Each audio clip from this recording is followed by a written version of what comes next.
here for a Q&A video. I think we're mixing it in with the point of view cruise slash little drive.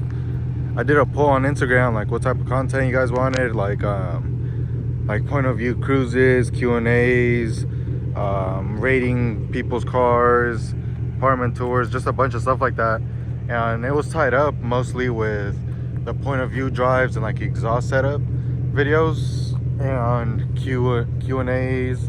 There was like a bunch of them, but yeah, we're gonna do this one today. And I'm not sure if I'm gonna add the pictures after every question or if I'm gonna just summarize it and show you guys kind of like what people are asking me and just pick the best ones from them. So let's get straight into this. The first question was what made me get a 350Z. And if you guys don't know, I used to have a G35. That was my first car, and I crashed it my senior year in high school. And once I got cashed out for that one, I just went and bought a Z instead of a G again. I was like, might as well switch it up. I already had a G35, so let's get a Z. Question number 2 was who was my tuner? And I got tuned by Admin Tuning back in 2021. And he comes out here to NorCal every few months, every 1 or 2 months. But I'm probably gonna go back soon, get a little retune. Since I threw the LongTubes on, the car's been running kind of funny. But yeah, I'll probably go back just to get my car dialed in right. Who inspired me to my build, or who are people I looked up to? And it's pretty easy. Like obviously Fresh Kicks. This thing looks almost identical to his. I just switched over to the red taillight so it looks more like his than it used to. But just a bunch of different people on Instagram. A lot of Nismo owners. I always love the kit, which is why I went for it. Kind of just a basic VQ starter pack. The retro headlights, clear tails, carbon. So yeah, it's nothing crazy. It's pretty basic if you ask me. Someone said if spacers are worth it, and the question is yes, they're extremely important. Everywhere I go, I keep spacers from 5mm all the way to 50. So before I even throw the wheels on, I kind of already know what size spacer I'm gonna throw on, just that way I don't go driving around with wheel gap. I like to have it as tight as possible. Like no matter what wheel setup I have, I always have spacers so I could dial it in perfectly. Someone said, why did you choose a 350Z? No hate, just wondering. And for me, it was Tokyo Drift.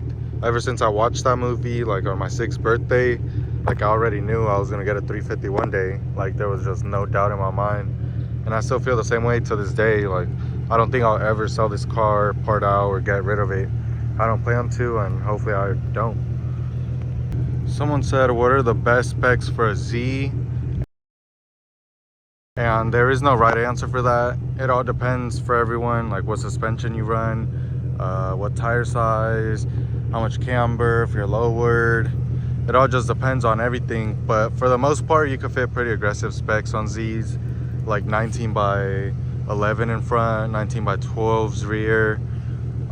Like if you run a stretch tire, if you want a meaty setup, I would say stay in the +12 range.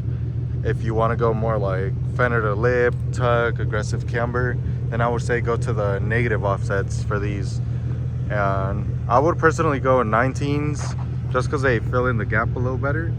But I did run 18s for a long time, and it also looked pretty well. It just looked a little funnier at ride height for me, at least because I'm bagged. What other cars was I looking at when I bought the Z? And I was looking for like Fox bodies, G35s, Genesis coupes, 350s. I was looking at like EcoBoost, just a bunch of like V6 type of cars. I didn't really know too much back in the day, but yeah, that's about it. And someone asked these 2 questions that I'm gonna answer in a separate video. And it was one thing that you hate about the Z. And I'm gonna do a video like 5 things I hate and 5 things I love. But just for this video, one thing that I really hate is the gas mileage. just because I daily drive this thing, and 11 to 12 miles per gallon is actually pretty terrible. I'll probably fill up like 10, I mean every 4 or 5 days. And then yeah. And the second question was I completely forgot. Oh, they said how much have I spent on the car. And I'm gonna break it down like on another YouTube video, break down part by part on what I spent. But yeah, I spent a good amount, definitely more than what I paid for the car, just in parts alone. But yeah, I'll save that for another video. This is a OEM Nismo kit. Someone had asked that. Someone also asked if it's a DE or a HR, and it's a DE. Someone said if I were to sell this car or replace it with the muscle car, what would I get? And if anyone knows me, I always talk about a C6. I've always wanted a C6, preferably anything with the LS3, but like ideally my dream car is a ZR1 or a Z06 C6. Definitely coming soon. Or a Viper or a 5.0 Mustang. Definitely more a Viper and C6, but I'd settle for a Mustang. Would I plan on wide bodying it? And the answer to that is probably no. I'm not too much of a fan of like the gaps in the panels and stuff like that, like the gas cap. But I mean, I don't know. There's not too many wide bodied cars with this Nismo kit.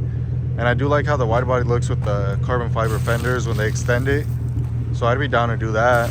And then the rear molded in, kind of what 350 had. I don't know if you guys ever followed him, his Hennessy 350Z. It would be something similar to that if I ever did choose to wide body it.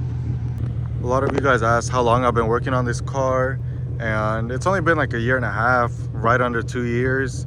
I bought it in 2019, but I was still in high school, so I didn't really touch the car for like that whole year and the first year out of high school. But then I started working on it towards the end of 2021. So yeah, it's been like a year and a half, and I kind of finished a while ago. It's just been sitting how it is.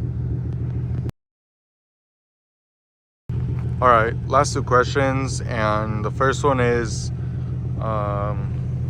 damn, I hella forgot already.